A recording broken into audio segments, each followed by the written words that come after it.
So this is kind of a part two of a two-parter, and I forgot to bring my postcard. Last week I gave out postcards, and I invited you to allow yourselves to be turned aside by burning bushes. Maybe it's an issue in your community, in your family, at work. Maybe it's something you see on the media. Or maybe your burning bush is some experience, some pain, some discomfort, some unhappiness you've been through in your life that you know God saw you through. And now you have a burning desire for the heart of God, for what breaks God's heart is breaking your heart, and you want to return that and maybe help someone else know that God is with them. And so we all got cards, and I hope that you're listening for burning bushes in your life. There's actually a burning bush board over there where we invite you to bring in your card. Write down where you might have heard God burning in your heart with a holy discontent of something that's breaking your heart in your community or in your family or in the world, or some pain that burns with a holy discontent in your heart that you want to make yourself available to others, and write it down. Let's put it on the board and see what God may just be calling us to do as we find ourselves turning aside like Moses.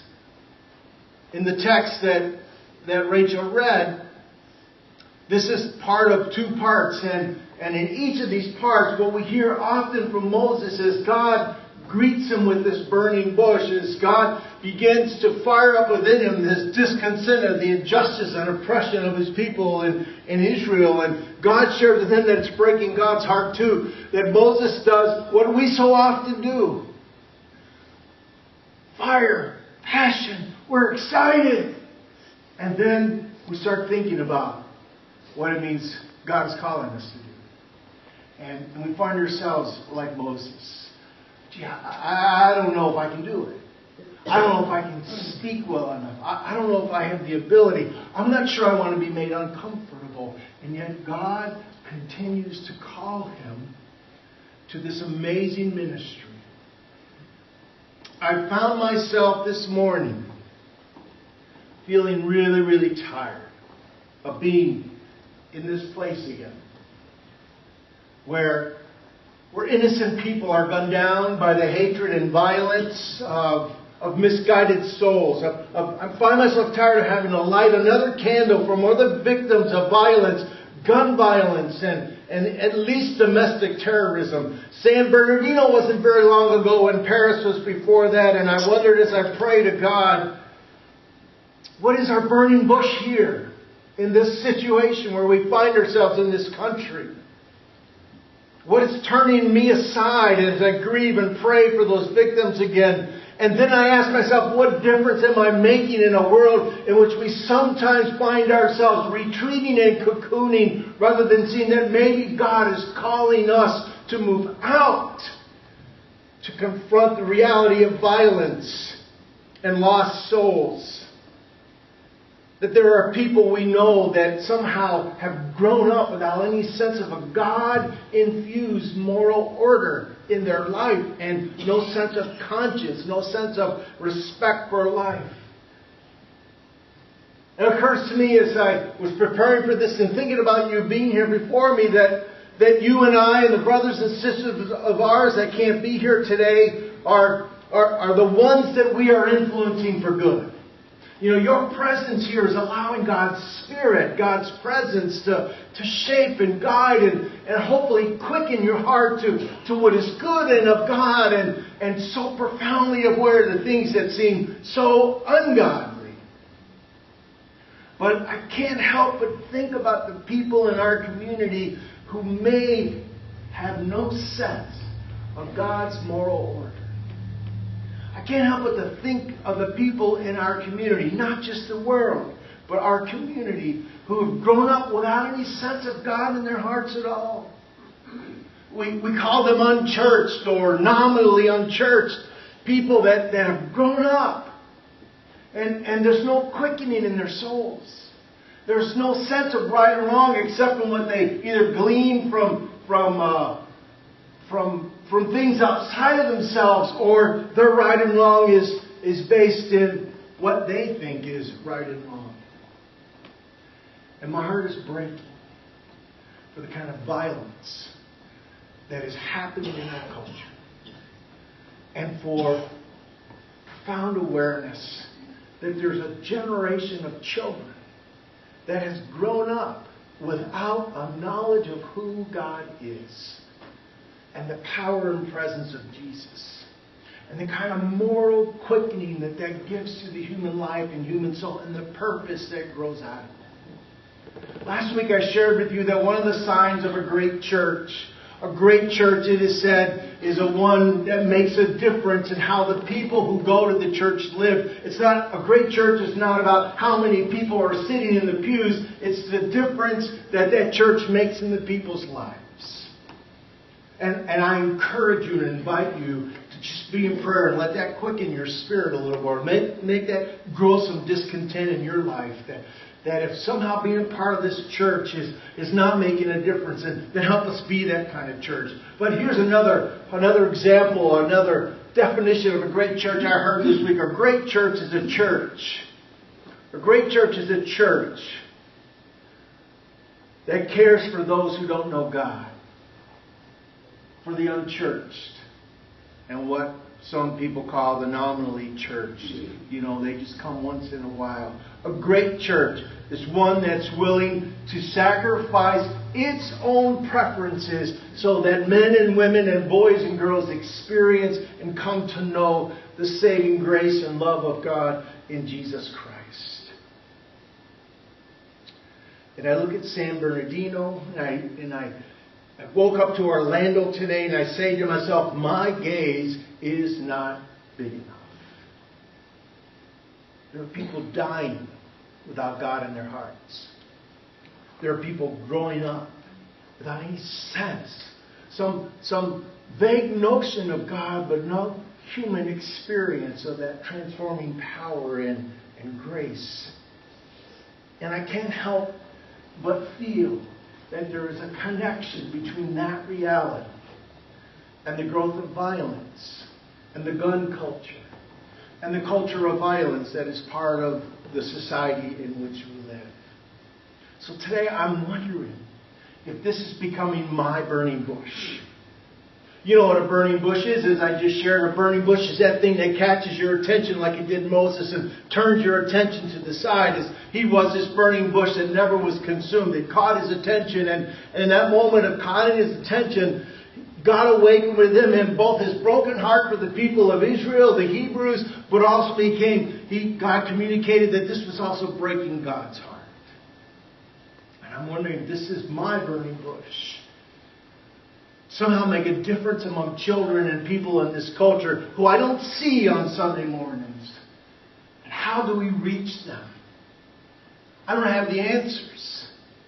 I'm just radically aware that this has got to break God's heart when something like we're experiencing again is happening. A burning bush is not just a societal issue or a problem in society. A burning bush, as I said, is also perhaps an experience of pain, of difficulty, a challenge that you've been through in your life, and you're profoundly aware that somehow by grace, a strength beyond yourself, you made it through it, and you feel this burning desire, this holy discontent that you understand that must be breaking God's heart too, and so you want to make yourself available to help others that find themselves in a similar circumstance to grow, to be sustained, to find strength, and to make it through, and discover that we're not diminished in the process, but with God a part of our lives, we're actually made more whole. And our lives have even richer meaning and purpose. And so I think about this burning bush that I'm wondering, this culture of violence and gun violence and the lack of how many people don't know the love of God and the love of Christ, and whether this is my burning bush. And I'll be honest with you, as I sat there pondering that and praying about tonight, here's what I did. I did exactly what Moses did. My gosh, God, that's a big pie. I don't think I can do that. Or if I do that, God, what am I going to give up in the process? What convenience am I going to have to let go of in order to turn aside and let that holy content, that burning bush grow in my soul? What if causes me if we get on fire for reaching people who don't know God, and that means we may have to give up our sacred spot in the pew on Sunday morning for someone who's visiting, or what if it means that we're not just going to play organ on Sunday morning. We may have drums and guitars in here because we have a sense that maybe that's going to reach people with a different kind of music, or maybe our burning bush is going to take us not from in here, but somewhere out there where people are with music and worship that's more appropriate and incarnational to their circumstance. And how will that make me uncomfortable? Because it'll change my schedule. It'll change how I live my life. And I find myself having those fears like Moses. That must have been where Moses was when God called Moses to this higher place in his life. That same fear entered him. What, me? How can I do it? I can't even speak well. I stutter and stammer. And what if I'm not able? What if they don't listen to me? And what if I have to leave the comfort of my family and home to follow the passion of this burning bush? You've heard me talk about tithing and becoming a regular giver and a proportionate giver and to move towards the tithe. And I've discovered that as I've moved towards tithing, that it actually has helped stabilize my budget. When I begin to put God first in my giving, release my gifts for God to use, I discovered that it puts my budget in order rather than disorder. But when I think about my tithe in comparison to a $194,000 mission and ministry budget, I go, I can't take that one on by myself. Or I think about my tithing and what it's going to mean. It's like a drop in Lake Ontario compared to the selfishness and hunger and brokenness of human lives across the world. How is my tithe, not a big amount of money, going to make a difference in this sea of problems and difficulties? And then I realize as I'm reading Moses' story and experience that I'm looking at things from a temporal point of view and not from an eternal point of view. I think about what is possible by myself. God thinks about what is possible when we invite God to be a part of our lives and our responses to our burning bushes. Perry Noble, the pastor of New Spring Church in South Carolina, says, the Bible is not about awesome people. That's somehow this misconception people have that the Bible is about all these goody two-shoes, not tissues, but two-shoes, who did all the right things and did it well and did it perfectly. And they're an example. And when you read the Bible, especially the Old Testament, you go, wow. And God used a guy that killed his greatest general, David, in order to have sex with this guy's wife. And God used him. You begin to realize that the Bible is not about awesome people. Perry Noble says the Bible instead is about our awesome God. And that's exactly where this text takes us, to an awesome God. Because after Moses has gone through his excuses of things, how in the world can I do this? I'm not able. I can't speak. I don't have the resources. I don't know what difference I can make. It's a drop in the ocean. It's a drop in a bucket compared to the immensity of the sea of problems. What's God's question to Moses? What's God's question? Anybody remember? What is in your hand? Release it. And when Moses looked at his hand, it was a stick. I wish I'd brought a big old walking stick. It was a piece of wood. It was a piece of wood. That's all it was. Except what God was trying to tell him, yeah, it's a piece of wood in your hand, but when you give that piece of wood into my hand, then when you guys are in the desert and you have no water and no food, that piece of wood, you're going to tap a rock and water will be given to your people. And that piece of wood will tap the ground and your people will be fed when they're grumbling about being hungry in the wilderness. That piece of wood you'll lift up and your people will be successful in battle. What are you battling with in your life? God says that piece of wood, released into my use, will actually part a sea.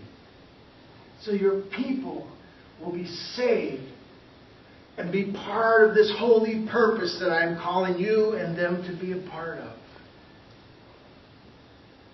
See, that piece of wood, maybe to Moses, perhaps represented his skills, his abilities, the things he could do, and maybe even his resources. And what God was reminding him, and I hope reminds us, that the only way God can use what we have is when we release it. God will only be able to increase it when we release it. See, this story reminds us that every one of us has a piece of wood, or maybe more than one, that can be used for good by God. And it may be a talent, it may be a contact, it may be money, it could be some other resources, it could be a skill, it could be that you're a great prayer for the heart of God, it may be a loving spirit, and it may seem ordinary to you, but when you release it, it becomes something extraordinary that God will use today and tomorrow. It's not about ability. It's about availability.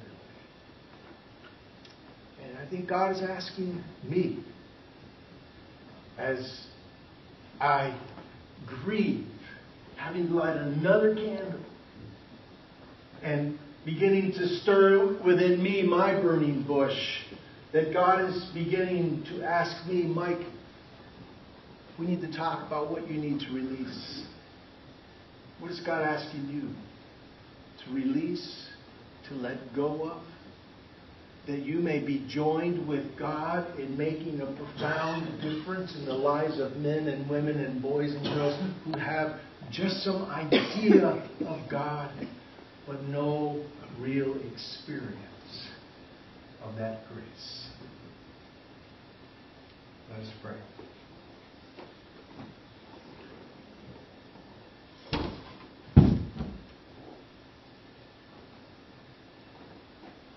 It's hard to let go, God, because in the face of experiences like we're struggling with again today as a nation,